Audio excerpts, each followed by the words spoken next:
নমস্কার, আমি শ্রীপর্ণা। ই সংলাপের পক্ষ থেকে আপনাদের সকলকে স্বাগত।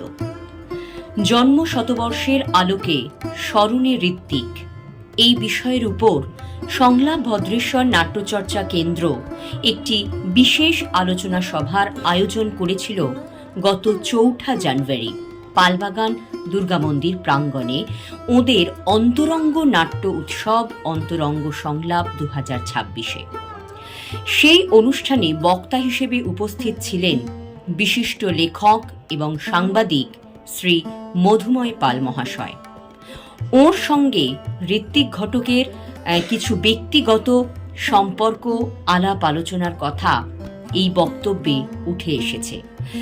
আমরা আমাদের ই সংলাপের এই চ্যানেলে সেই বক্তব্য সংরক্ষিত করে রাখলাম। সবাইকে নমস্কার। আমার অনেক অনুজ, দূর অনুজ সমীরের সঙ্গে একটা আড্ডা দিতে গিয়েছিলাম। সে আড্ডায় কিছু কথা বলেছিলাম, অর্থাৎ নিজের বিপদ সেদিনই ডেকে এনেছিলাম। আমার ঘরে একটা ঋত্বিক ঘটকের ছবি আছে, পোর্ট্রেট, আমার এক বন্ধুর আঁকা। সেটা দেখেও দু একটা কথা বলছিল। বলতে বলতে আমিও তখন আগ বাড়িয়ে কিছু কথা বলে ফেলি। ও বলল যে আপনি বলুন একদিন, আমরা সবাই মিলে শুনবো। কিন্তু এইরকম একটা আয়োজন হবে এটা আমি ভাবতে পারিনি। ওই যে ঘরোয়া ৫-৬ জন বা ৭-৮ জন বসবে, সেখানে বলবো। যাই হোক, আমি এখান থেকে শুরু করছি। এটা অনেক দিনের পুরনো কথা, প্রায় অর্ধেক ১০০ বছরের আগের কথা। ১৯৬৭ সাল, ১৯৬৭। তখন আমার বয়স ১৫, জন্ম আমার ১৯৫২-তে। নকশালবাড়ির ঘটনা ঘটে গেছে মে মাসে, ৬৭ মে, ২৪ ও ২৫ মে। আমি তখন থাকি মৌলালি এবং পার্ক সার্কাসের মাঝামাঝি একটা জায়গা, পদ্মপুকুর বা গভর্নমেন্ট কলোনি, সেখানকার একটা বস্তিতে। সেই বস্তিতে আমার এক ডাক পিসিমা ছিলেন, মানে পাড়ায় যেভাবে বাড়ির মধ্যে ডাকা হয়, সে ডাক পিসিমা রত্না সরকার। তিনি গান গাইতেন হেমাঙ্গু বিশ্বাসের গ্রুপে। তারই দৌলতে আমিও হেমাঙ্গুদার গ্রুপে কয়েকবার যাতায়াত করেছি, বেসুরে গলা মিলিয়েছি, বেসুরে গলা লাগিয়েছি আর কি। হেমাঙ্গুদার সঙ্গে একটা পরিচয় তৈরি হয়। হেমাঙ্গুদা থাকতেন গোবরা গোরস্থানের দিকটায়, অর্থাৎ যদি মৌলারি হয় উত্তর দিক, দক্ষিণ দিক পার্ক সার্কাস, আর পূর্ব দিকটা হচ্ছে গোবরা গোরস্থান।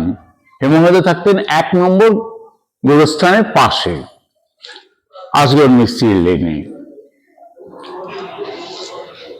তখন নকশালবাড়ি ঘটনা ঘটেছে, বেশ কিছু আলোড়ন হচ্ছে। সেই সময় ওই মধ্য কলকাতার একটা মেধাবী যুব সংগঠন বা ছাত্র সংগঠন ছিল, তার নাম অভিযান। সে অভিযান ভাগাভাগি হয়ে গেল, নকশালবাড়ি ইস্যুতেই ভাগ হয়ে গেল। তবে একটি গোষ্ঠী চিত্তরঞ্জন মেডিকেল কলেজের পাশে যে লেডিস পার্ক, সেখানে ডেকে নিয়ে আসে। সেখানে একটা সভার আয়োজন করা হয়। সেই সভায় বলেন উৎপল দত্ত, যিনি সদ্য নকশালবাড়ি থেকে ফিরেছেন, দেখে ফিরেছেন, জঙ্গল সাঁওতালের সঙ্গে ঘুরে ঘুরে গান সংগ্রহ করেছেন, ঘটনা সংগ্রহ করেছেন, পুলিশি অত্যাচারের বিবরণ ইত্যাদি ব্যাপার। উনি ওনার স্বভাবসিদ্ধ খুব উঁচু স্তরের বাগ্মিতায় আমাদের মুগ্ধ করলেন। এবং তখনই ওনার কথাবার্তা, মানে মনে হলো আমাদের ভেতরে একটা আগুন জ্বলে উঠল। এবং সেটাই তিনি প্রথম কলকাতায় শিলিগুড়ি থেকে উত্তরবঙ্গ থেকে ফিরে এসে ওই সভাতেই তিনি প্রথম বললেন নকশালবাড়িতে কি ঘটেছিল, কি হয়েছে, তিনি কি দেখেছেন। পরবর্তীকালে তিনি তীর নাটক করেছেন, সেটা 1 বছর পরের ঘটনা। এই দিনটা আমার ঠিক মানে 67 সাল বোধহয় মে মাস, তো জুলাই কিংবা আগস্ট মাস হবে, খুব বেশি হলে সেপ্টেম্বর, কারণ তখনও ওই মাঠে পুজো হয়, পুজোর প্যান্ডেল তখনও বাঁধা হয়নি। এই সেদিন রাতে একটা নাটক হয়েছিল, রাতের অতিথি নামে একটা নাটক হয়েছিল। উৎপল দত্তের সঙ্গে সেদিন এসেছিলেন অদ্ভুত ভাবে, যদিও রাজনৈতিক আদর্শের দিক থেকে পরবর্তীকালে দেখা গেছে উনি অনেক দূরের, এসেছিলেন ঋত্বিক ঘটক, সেদিনও তেমনি নীলকণ্ঠ। আমি সেই প্রথম তাকে দেখলাম, মানে সাক্ষাৎ নীলকণ্ঠ। আর তখন তো টিভি ছিল না বা কিছুই ছিল না, সরাসরি দেখার সুযোগ, এত সরাসরি মানে কি, অন্তত ছবি দেখার সুযোগও ছিল না। যেটুকু খবরের কাগজের মাধ্যমে দেখেছি, দেখলাম লম্বা একটা মানুষ, লম্বা লম্বা আঙ্গুল, হাত তুলে বললেন ভান্তু ঘোষদের ছুঁড়ে ফেলে দিতে হবে। ভান্তু ঘোষ মানে এক কংগ্রেসের নেতা, ভালো নাম আশুতোষ ঘোষ। তিনি সে সময় পাওয়ার পলিটিক্সে বিধান রায়ের স্নেহধন্য হবার জন্য একটা বড় গ্রুপ বিলং করেন, তার একটা ভূমিকা আছে। যুক্তফ্রন্ট সরকার ভেঙে দেওয়া, নতুন সরকার গড়া ইত্যাদি ক্ষেত্রে একটা ভূমিকা আছে। বললেন আশুতোষ ঘোষদের ছুঁড়ে ফেলে দিতে হবে, কারণ এই সমস্ত মানুষ হচ্ছে, আমার যতদূর মনে আছে, পরে আমি কালেক্ট করার চেষ্টা করেছি, 15 বছর বয়সের একটা রাতের ঘটনা, কয়েক মুহূর্তের ঘটনা, তো পুরোটা মনে নেই। তো এইটুকু মনে আছে যে ভান্তু ঘোষদের ছুঁড়ে ফেলে দিতে হবে, না হলে সমাজটা পরিষ্কার হবে না। সমাজ পরিষ্কার করতে গেলে একটা আমাদের এইরকম ব্যবস্থা নিতে হবে, যেটা হয়তো সবসময় অহিংস নয়।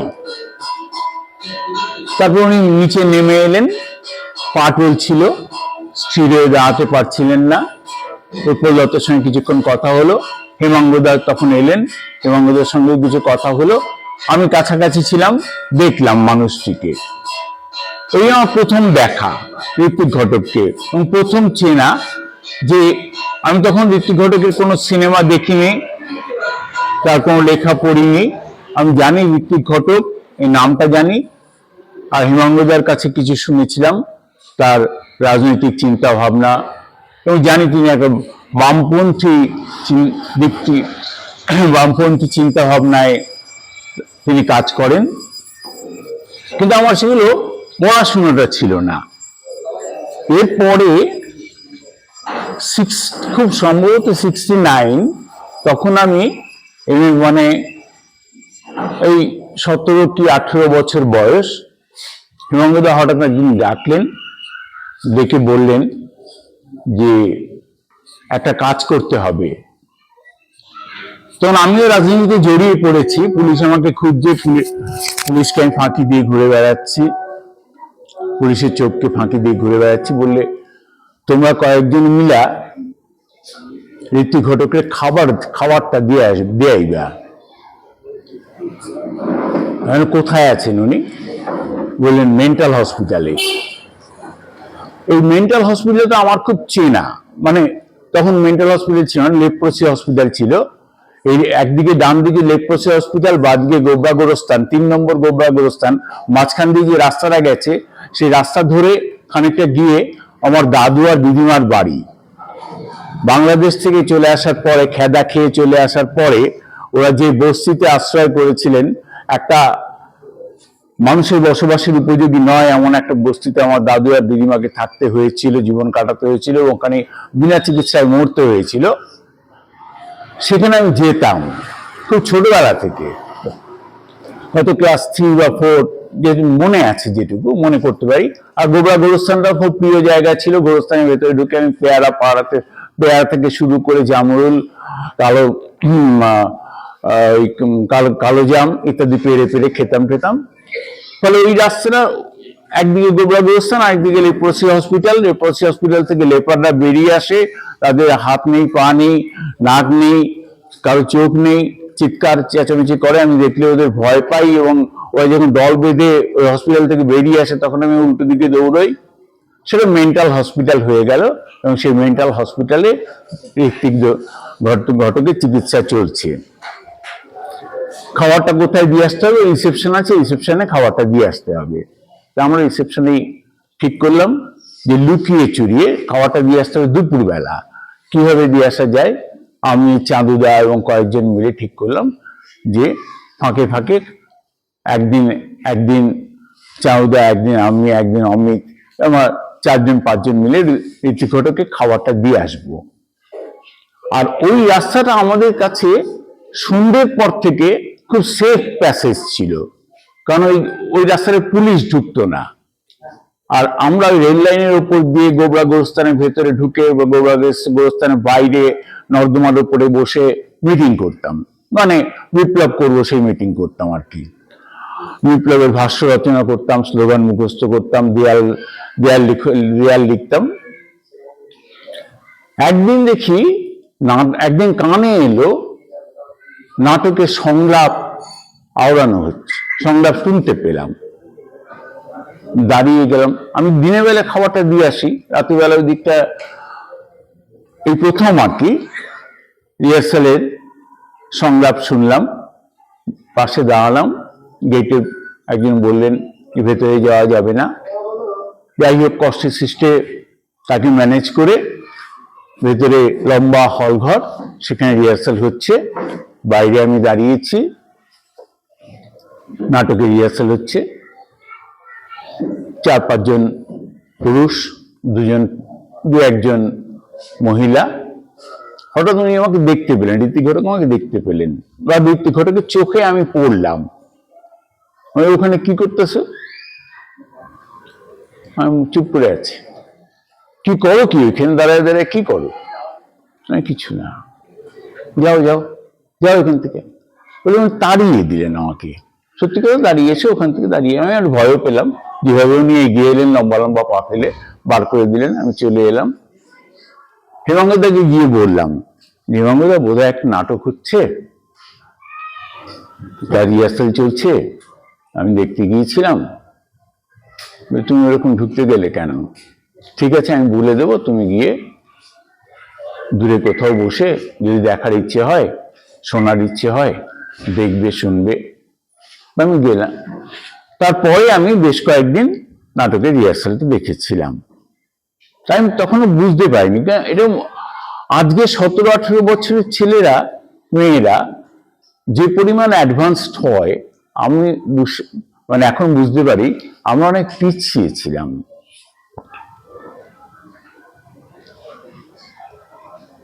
সেই নাটক মঞ্চস্থ হলো ওই মেন্টাল হসপিটালের ভেতরেই একটা মঞ্চ বেঁধে। আমি কিন্তু তখনও ঋত্বিক ঘটকের কি চিকিৎসা হচ্ছে জানি না, আমাদের জানার উপায় ছিল না। পরে বই পড়ে জেনেছি কি ধরনের চিকিৎসা হয়েছিল, কি ধরনের সাফারিংসের মধ্য দিয়ে তাকে যেতে হয়েছে, কি কষ্টকর ছিল সেই চিকিৎসা, এবং তিনি চিৎকার করতেন, এগুলো পরে শুনেছি। কিন্তু তখনও জানতাম না যে এই ধরনের অবস্থার মধ্য দিয়ে তিনি যাচ্ছেন। নাটকটা মঞ্চস্থ হয়েও ছোট একটা মঞ্চ, তেমন বড় নয়। 2টো নাটক হয়েছিল। একটা হয়েছিল রবীন্দ্রনাথের খ্যাতির বিড়ম্বনা, তাতে অভিনয় করেছিলেন ঋত্বিক ঘটক। আর একটা নাটক আমার যতদূর মনে পড়ে, মানুষ কেন পাগল হয় নামে বোধহয় নাটকটা নাম বলা হয়েছিল। পরে আমি সুরমা ঘটকের লেখায় বা ঋত্বিক ঘটকের মেয়ে সংহিতা ঘটকের লেখায় জানতে পেরেছি, জেনেছি যে সেই নাটকটার নাম হচ্ছে সেই মেয়েটা। এক গৃহবধূ, তার সন্তান মারা গিয়েছে, তিনি উন্মাদ হয়ে গিয়েছেন এবং তার চিকিৎসা চলছে।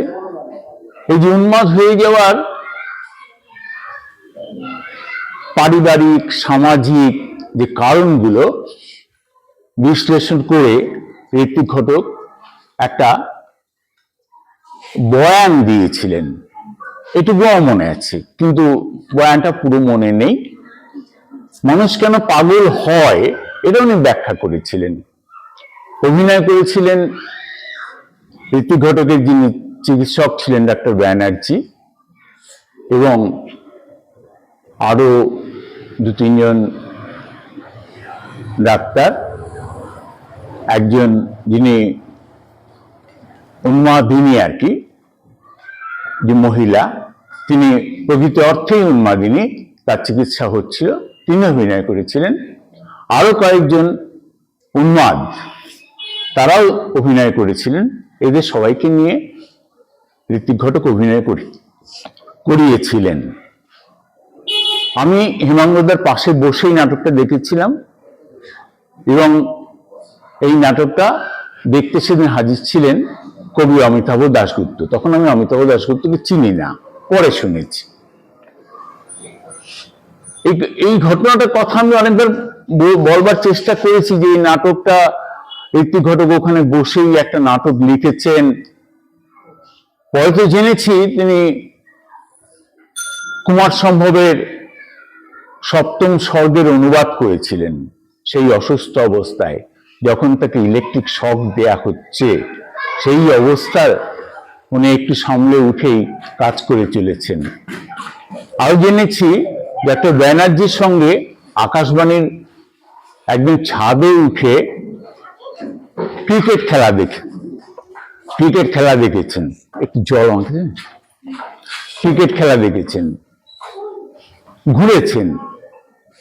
আমি আমার তো ঋত্বিক ঘটকের কাছে তো আমি আর শুনিনি, শুনেছেন তার মেয়ে, শুনেছেন তার স্ত্রী। তার মেয়ের লেখা থেকে আমি খানিকটা অংশ বোর্ডে শোনাবো, যে কি অবস্থায় চিকিৎসার কোন পরিস্থিতিতে তিনি নাটক রচনা করছেন, নাটক পরিচালনা করছেন, নাটক মঞ্চস্থ করা হচ্ছে, এবং সেই নাটকে সুর দিয়েছিলেন একটা পাগলা গারদে একটা নাটক হবে, একটা পাগল মাতাল সে অভিনয় করাবে, তার খেয়াল খুশি, তার জন্য সুর করে দিয়েছেন বাহাদুর খাঁ, এবং আলো করে দিয়েছিলেন কনিষ্ক সেন। এগুলো আমি জেনেছি, কিন্তু সব পরে, সে সময় নয়, এগুলো পরে জানা।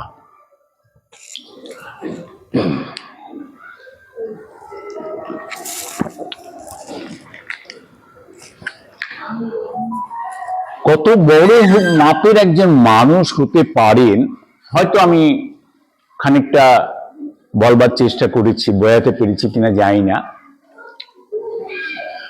মাতাল বলে কিছুতেই তার অ্যাডিকশন কমানো যাচ্ছে না, এলোমেলো জীবন হয়ে যাচ্ছে। চিকিৎসার জন্য ভর্তি করা হয়েছে, তিনি চিকিৎসা করাবেন না, স্ত্রীকে ফেরত পাঠিয়ে দিচ্ছেন। তারপরে চিকিৎসা শুরু হলো, এক্সট্রিম পয়েন্টে চলে গেল। সেই সময় কিন্তু তিনি ক্রিয়েটিভ। এইরকম সময় যে ক্রিয়েটিভ থাকা যায় সেটা বিশ্বাস করতেও পরেও কষ্ট হয়েছে, এখনো কষ্ট হয়। আমি সংগীতার লেখা থেকে খানিকটা পড়ে আপনাদের শোনাচ্ছি, তাহলে বুঝতে সুবিধে হবে, কারণ আমার তো দূরের ভাষ্য। সংগীতা বাবাকে দেখেছেন কাছ থেকে, সে সময় গিয়েছেন, বাবার সঙ্গে কথাবার্তা হয়েছে।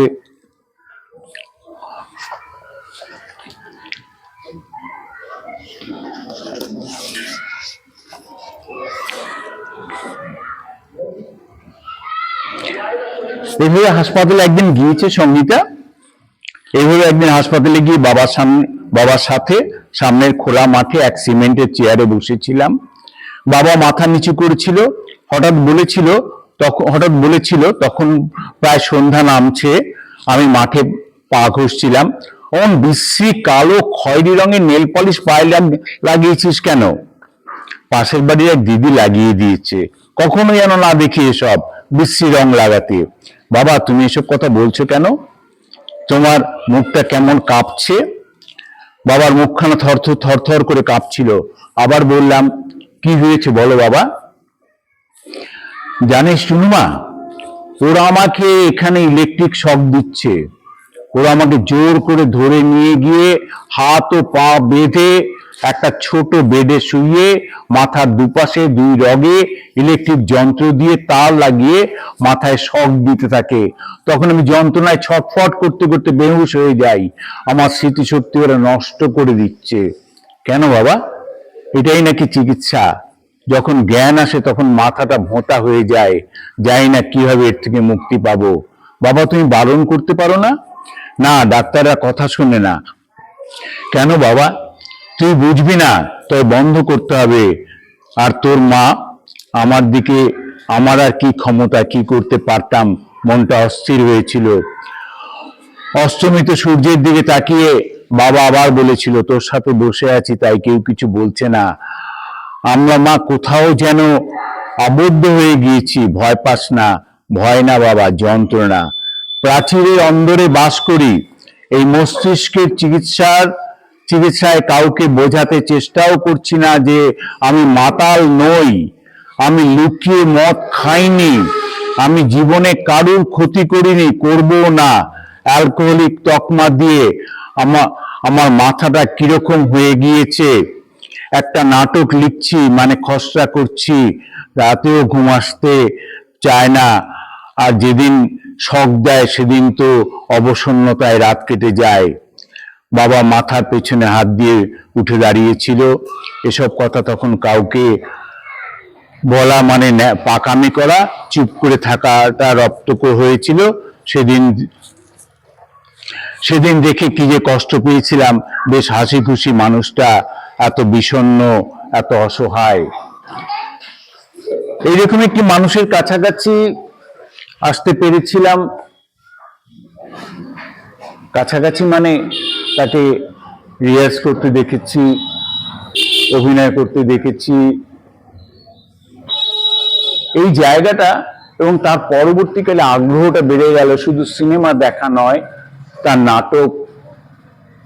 নাটকগুলো পড়া। সিনেমা তো অনেকেই দেখেন, সিনেমা নিয়ে চর্চাটাও হয়।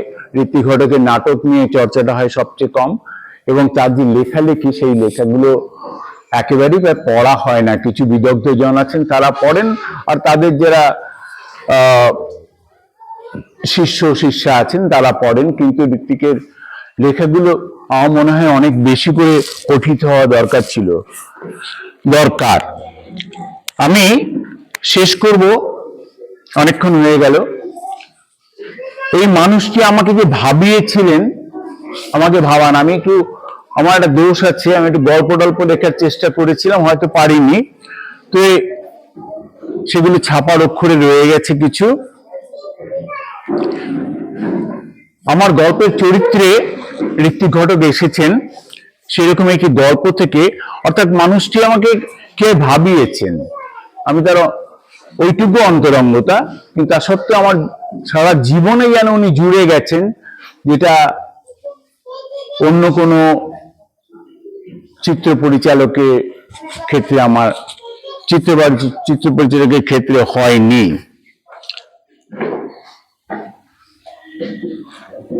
একটা সিনেমা দেখে এসেছিলাম ঋত্বিক ঘটককে নিয়ে, মেঘে ঢাকা তারা। সেই সিনেমাটা দেখে আসার পরে আমি একটা গল্প লিখেছিলাম, মেঘে ঢাকা তারা, মেঘ ভাঙা স্পর্ধা। আমি সেই জায়গাটা আমি ছোট মানে একটু পড়ে শোনাই একটুখানি, যদি আপনাদের অসুবিধে না হয় বা কোনো বিরক্ত যদি না করে থাকি। শেওড়াফুলি স্টেশনে দাঁড়িয়ে আছি, সিগন্যাল সবুজ হয়। সিনেমা দেখে এলেন বুঝি? অবনীশ শেডের এক প্রান্তে দাঁড়িয়েছিল। প্রশ্নটা চমকে ওঠার মতো নয়, তবু সে চমকে যায়। রক্তে ভেজা ছোট খোকা তখনও শুয়ে আছে। কে? আমি। এখানে হালকা অন্ধকার, দুটো টিউবলাইট জ্বলছে না। কেমন লাগলো ছবিটা? মানে কমলেশ্বর মুখোপাধ্যায়ের মেঘে ঢাকা তারা। আলটিমেটলি আপনি অ্যালকোহলিক, মালখোর। ঠিকই তো। যুক্তিতক্ক কিশোর কি বলেছিল আমাকে? আপনি একজন ক্ষয়ে যাওয়া নিম্ন মধ্যবিত্ত বুদ্ধিজীবীদের দায়িত্ব জ্ঞানহীন মাতাল প্রতিনিধি। আমি কি বলেছিলাম? আরেকটি মাল চড়িয়ে বলেছিলাম, আমার মতো শুয়োরের বাচ্চার পক্ষে গুল মেরে পৌঁজ নিয়ে দাঁড়িয়ে থাকাটা খুব সুবিধাজনক। মাল খাওয়ার পয়সা জোটানোর জন্য চূড়ান্ত মিথ্যে কথা বলে যাব, চুরিও করব, কিন্তু নাম যশ মানুষ খুন করে পয়সা জোটানোর জন্য বা পদমর্যাদার জন্য একটি মিথ্যেও আমার মুখ দিয়ে বেরোবে না। তিনি বিড়ি ধরান। মালের দোকান আছে নাকি কাছে পিঠে? অবনীশ বলে, আছে নিশ্চয়ই, তবে আমার জানা নেই। ওদিকে বাংলার দোকান থাকতে পারে, যাওয়াটা ঠিক হবে কি? কেন? সুবর্ণরেখা কেস হয়ে যেতে পারে। মানে মানে ব্রথেল এরিয়া, হয়তো চোখে পড়বে কোনো বোন। তুমি শালা খচ্চর আছো। তার চেয়ে চলুন বড় রাস্তার দিকে। এখন খোলা বাজারেই পাওয়া যায়। পাড়ায় পাড়ায় ঝিনচাক মদের দোকান, স্কুলের পাশে, আশ্রমের পাশে, হাসপাতালের পাশে, বেকার সরকারের রোজগারের হাইওয়ে। তার মানে মালের ভরসায় চলছে সরকার, মালের ভরসায় চলছে দেশ, আর আমি শালা খেলেই যত দোষ। মাল টেনে মারা গেলে ক্ষতিপূরণ দিচ্ছে সরকার, আমাকে দেবে? দেবে তো? আমার বডি দেখি আদায় করে নিও, তারপর রোজ সকালে আমার ছবির সামনে মাল খোড়ায় নমঃ বলে এক পেক সেট করে দিও। আপনাকে আমার একটা প্রশ্ন আছে, বলো। অবনীশ একটু ভেবে চিন্তে গুছিয়ে নেয়। আপনি বলছেন হিন্দু জমিদাররা সকল শিডিউল কাস্টের উপর অমানসিক অত্যাচার করেছে এবং সেই কারণেই they all voted for Muslim League, এবং ডিউরিং পার্টিশন এবং before partition they all sided with Muslim League. After partition রয়ে গেছে। কথাটা আপনি বলছেন 1974-এ, তথ্য আপনাকে সমর্থন করে না। সকল শিডিউল কাস্টের লোকজন দলে দলে দেশে আসতে শুরু করেছে তার 10 বছর আগেই। তাদের নেতারা আরো আগে চলে এসেছেন, তারা কেন থাকতে পারলেন না, কেন চলে আসতে বাধ্য হলেন? তিনি জবাব দেন না। বিড়ি ধরন আরেকটা, পাদানিতে জানালায় ইঞ্জিনে প্রতিটি বগির মাথায় লোক বোঝাই একটা ট্রেন যেন চলে গেল ধীর গতিতে কু বাজিয়ে। আপনার উদ্বাস্তু প্যাশন নিয়ে প্রশ্ন আছে। Passion does not reflect in totality, it is also divided. তিনি বিড়ি খেয়ে যান। আরেকটা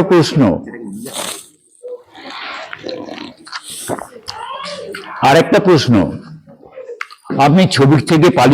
আপনি ছবি করা থেকে পালিয়ে গেলেন কি? একেবারেই না, করছি তো। ওই 1974-এ তো বলেছিলাম নবদ্বীপের একটি মেয়ে বিষ্ণুপ্রিয়া, দারুণ কন্ট্রাস্ট। ওই নবদ্বীপেই সেই নিমাই বিষ্ণুপ্রিয়া, তার অপরাধ সেই রূপসী এবং গরিব ঘরের মেয়ে। কয়েকজন মস্তান তার পেছনে লাগে এবং আত্মহত্যা করে, এইটুকু কাগজে বেরিয়েছিল। কিন্তু যেটা বেরোয়নি সেটা আমি এক সাংবাদিকের কাছে জেনেছি। সে ওখানেই থাকে। মেয়েটি মোটেই আত্মহত্যা করেনি। She was raped and burn to death. এই গল্পটাই তো ছবি হয়ে চলেছে দিকে দিকে। Tapasi Malik was raped and burn to death, Radharani Ari was raped and raped again. আর কত ধর্ষণ করবে শাসক? তোমার শাসনদণ্ড বিক্ষত করে, পুরস্কার থেকে দেখো রক্ত ঝরে। আসলে যে আগুন নির্মাণ করে প্রতিরোধ। মণিপুরের প্রতিবাদী মেয়ে মনোরমার রোগাঙ্গ বুলেটে ঝাঁঝরা করেও ব্যর্থ রাষ্ট্র বিবস্ত্র পথে নেমে রাখ দেয় মণিপুরের মায়েরা। Indian army, please rape us, leave our daughter. কাটোয়ার মা ধর্ষিত হয়েছে মেয়ের সামনে, মেয়ে আর মা একসঙ্গে মাথা তুলে দাঁড়িয়েছে। খরসুনা, রানীতলায় ধর্ষণ ও হত্যার বিরুদ্ধে বিস্ফোরিত হয়েছে শাসিতের কণ্ঠ। শাসকের কদর্য মুখ, ভেড়ির মাচায়, পাটের খেতে, মদের ঠেকে, মস্তানের বাইকে, দলের মঞ্চে, পঞ্চায়েতের দপ্তরে দাঁত খিচিয়ে ভয় দেখায়, অত্যাচারের অপভাষায় চিৎকার করে, ভয়ের মুখের উপর দিয়ে হেঁটে যায় মিছিল, মানুষের মিছিল। ওই দেখো তাপসী মালিকের হাত ধরে এগিয়ে আসছে বঙ্গবালা। কামদুনির চিরে ফেলা শিপ্রার খণ্ডদেহের মাঝখানে হাঁটে সশস্ত্র কালী মূর্তি। বাসন্তীর পোড়া গৃহবধূর হাত ধরেছে মেডি টেইলার ওরফে বারবারা। এইরকমই এই জায়গাটা একটা ভাবনাটা, একটা ইন্টারভিউ দিয়েছেন নীতি ঘটক 1974-এ। সেখানে একটি মেয়ের কথা বলেছিলেন, নবদ্বীপের বিষ্ণুপ্রিয়া, যে কথা বললাম, যে প্রসঙ্গটা পড়লাম, সেই সময়কার এক কংগ্রেসি যুব মাস্তানের দ্বারা রেপড অ্যান্ড মার্ডার্ড। তাকে নিয়ে উনি একটা নাটক লিখেছিলেন। নাটকটা নাম হচ্ছে জ্বলন্ত। সেই নাটকটা একবারই মঞ্চস্থ হয়েছিল, সেটা আমি আনিনি। নাটকটার নাম ছিল জ্বলন্ত। একটা অভিনয় হয়েছিল, ঋত্বিক ঘটক অভিনয় করেছিলেন, রবীন্দ্র সদনে মঞ্চস্থ হয়েছিল এক সকালে। নাটকটা শেষ হওয়ার পরে হাততালি দেয়া হয় এবং ঋত্বিক ঘটক হাততালি যখন চলছে স্ক্রিনটা সরিয়ে মুখটা বার করে বলেন, এই নাটক দেখার পরে হাততালি দিতে ইচ্ছে হলো? আপনারাই তো হাততালি দিতেন কি, বা আপনাদের পূর্বপুরুষরা কি হাততালি দিতেন যখন সতীদাহ হতো? তারই উত্তরাধিকার আপনারা বহন করে চলেছেন। এটা হাততালি দেবার না সময় নয়, এখন জ্বলে ওঠার সময় বলে স্ক্রিনটাকে টেনে দিয়েছিলেন। আমিও স্ক্রিন টেনে দিলাম।